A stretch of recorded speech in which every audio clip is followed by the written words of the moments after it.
when we come back. Americans have turned out by the thousands to protest the president's aggressive immigration enforcement. But my next guest has another idea that is sure to get his attention. Mess with his markets. Scott Galloway joins us next.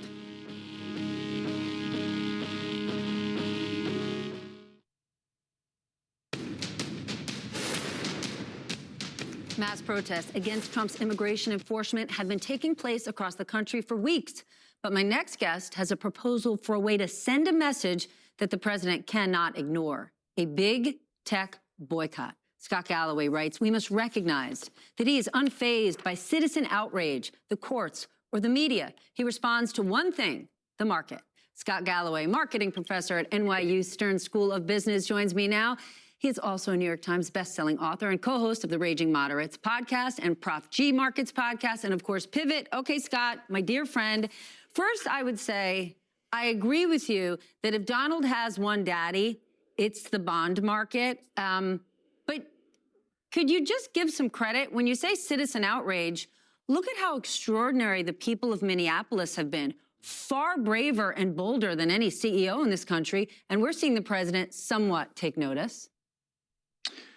Yeah, I want to be clear. Political parties don't foment change. People do. And the protests are inspiring. And I think it's just healthy to do something like this with other people. I think it's an additive or a cumulative effect, not an either or. So in a way, I think of honoring the good people who give up their Saturday and, quite frankly, sometimes are putting themselves in physical harm's way and giving up time with their family to protest, to say, well, shouldn't I, at a minimum, maybe go from 2 LLMs to 1, from 6 streaming platforms to 1, take the tube or the subway a little bit more and cancel my ride hailing? Do I really need to be a subscriber to Amazon Prime through February? So I see this. Just break that down. Like walk Sure. us through this concept, because until now, or at least in Trump 2.0, CEOs seem to be happy, right? They get what they want out of the White House. The markets aren't punishing them, so they're burying their heads in the sand. Yeah, so let's talk numbers. The S&P, 40% of the S&P is now a small number of companies, big tech, that are largely subscription-based. If you really want to hurt or send a message to the president, he listens to markets, as you referenced. So how do you do that? Have to go after the soft issue. If you cancel, say you have Anthropic and ChatGPT, and you decide to cancel ChatGPT, $20 a month, $240.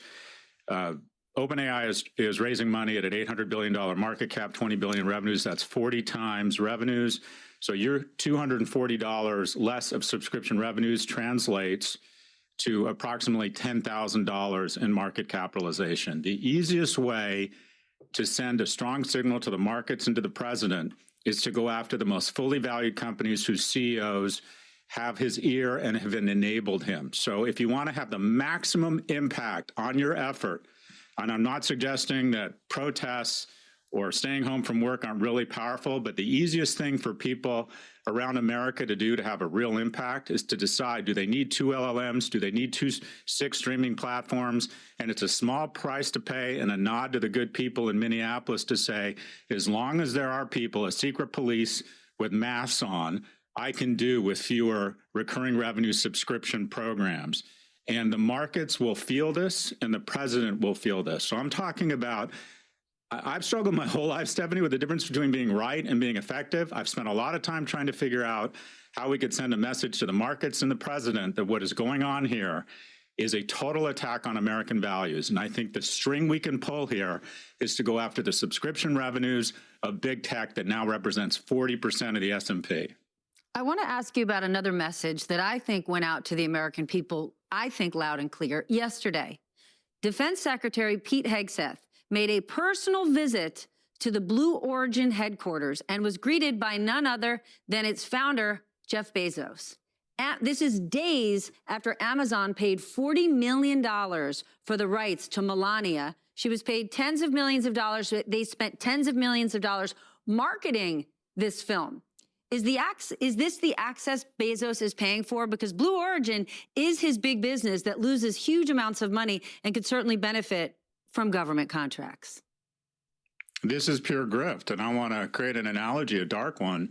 In early 30s Germany, a lot of the titans of the manufacturing industry in Germany essentially said to Hitler, if you crush the unions and make us more profitable, we'll ignore this slow burn to fascism. And then when it kind of got out of control, it was too late. And I see the same thing here. Notice how these big tech companies are not subject to tariffs, that Apple was somehow able to get out of these tariffs. We're even talking now about some sort of bill that might back with the full faith of the U.S. government some of these huge infrastructure investments. When Tim Cook goes to the premiere with an inscribed hard disk drive, when Amazon overpays for the Melania documentary, this is pure pay for play. When the Ellison family says to Warner shareholders, you should accept our bid because it's more likely to go through because I'm a Republican donor and have my head so far up the orifice of the president you can't see my legs, that is an admission by these individuals that they now recognize the government is pay for play. And you've probably heard from them, and so have I, via text message, that they hate themselves. I'm like, well, I hate you too. And until you speak out, this autocracy, kleptocracy, it is enabling a slow burn to fascism from the people that he cares about and then the markets care about.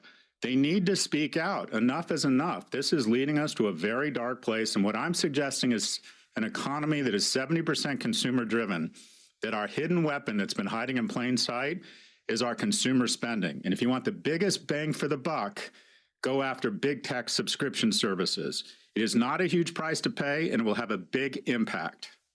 And let me be clear, Scott, I've heard from all of them, and it is absolute BS. Because if they want to get paid the big bucks, and if they want to be on the big stage, then they have to do the right thing when it counts. Scott Galloway, thank you so much. You can catch the full conversation on YouTube at MSNOW/Stephanie, or scan the QR code on your screen. We'll be right back.